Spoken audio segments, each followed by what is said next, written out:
تھی آپ مسجد نبوی میں نماز پڑھا رہے تھے، اور نماز پڑھاتے ہوئے چلنے لگے اور چلتے چلتے چلتے دیوار کے ساتھ لگ گئے، پھر پیچھے ہٹے اور ہٹتے ہٹتے ہٹتے ہٹتے مصلی کے کنارے پر آ گئے۔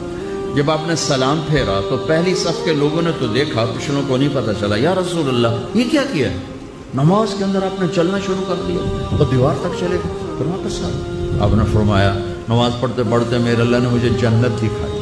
میرے نبی مسجد نبوی کے مدینے کے زمین کے فرش پر کھڑے ہو کر 7 آسمان چیر کے جنت کو دیکھ رہے ہیں۔ کیا نظر ہے، کیا نظر ہے۔ اور پھر عام حالات میں بھی آپ نے سلام پھیر کے فرمایا تم لوگوں کو کیا ہوا، میرے رکوع سے پہلے رکوع میں چلے جاتے ہو، میرے سجدے سے پہلے سجدے میں چلے جاتے ہو، میں جیسے آگے دیکھتا ہوں ایسے پیچھے بھی دیکھتا ہوں۔ اللہ آپ کو پیچھے بھی دکھاتا تھا۔